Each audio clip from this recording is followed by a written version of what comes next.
21. Quel panneau de signalisation indique le croisement d'une route avec une voie ferrée sans barrière ou demi-barrière?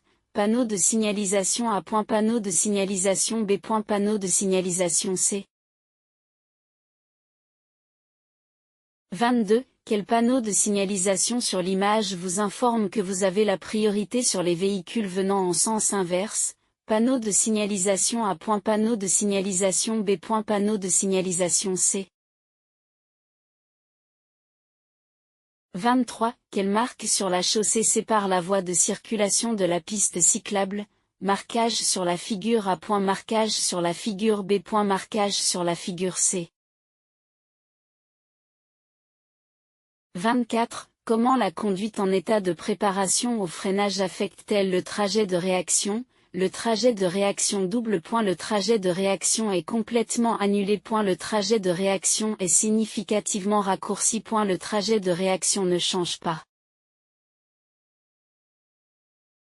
25. Le conducteur d'une voiture particulière dépasse un camping-car sur l'autoroute, devant lequel il n'y a pas d'autres véhicules. Comment agira-t-il une fois qu'il l'aura dépassé? Il retournera sur la voie de droite. Et elle continuera à rouler sur la voie de gauche tant qu'il ne gêne pas les véhicules plus rapides derrière lui.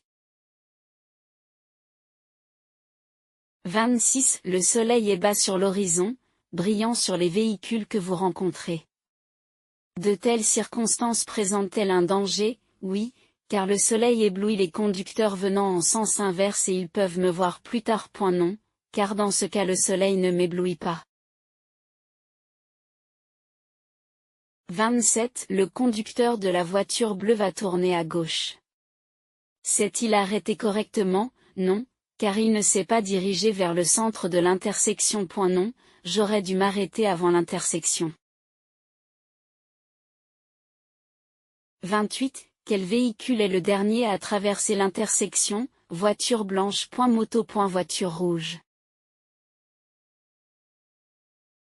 29. Que faites-vous lorsqu'un véhicule d'escorte vous dépasse? Je m'arrête et laisse le véhicule d'escorte et les véhicules qui les accompagnent dégager le passage. Je continue à rouler à une vitesse non réduite, mais je ne dépasse pas. Je ralentis et me range sur le bord de la route. 30. Les remorques légères doivent-elles être immatriculées pour participer à la circulation routière? Non. Elles doivent seulement être équipées d'appareils et d'équipements prescrits en bon état. Oui, elles doivent être immatriculées pour participer à la circulation routière. Non, elles doivent être marquées d'une plaque d'immatriculation en double du véhicule tracteur. 31. Un permis de conduire de catégorie B comprend un permis de conduire, un tracteur. Des cyclomoteurs. Une voiture personnelle. Une voiture particulière à laquelle une remorque légère a été ajoutée.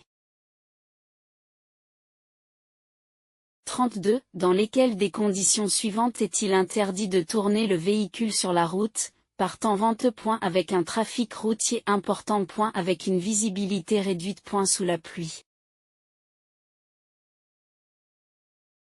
33. Le conducteur de la voiture a ouvert la porte au moment où le cycliste voulait le dépasser.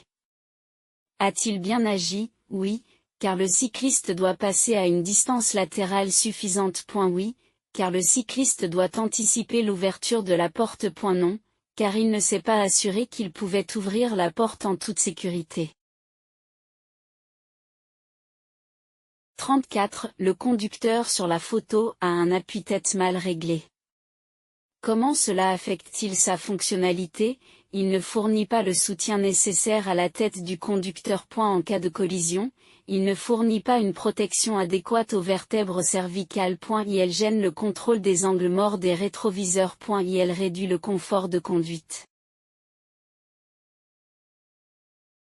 35. Est-il permis de jeter des objets de la voiture? Non, sauf pour les mégots de cigarettes. Oui.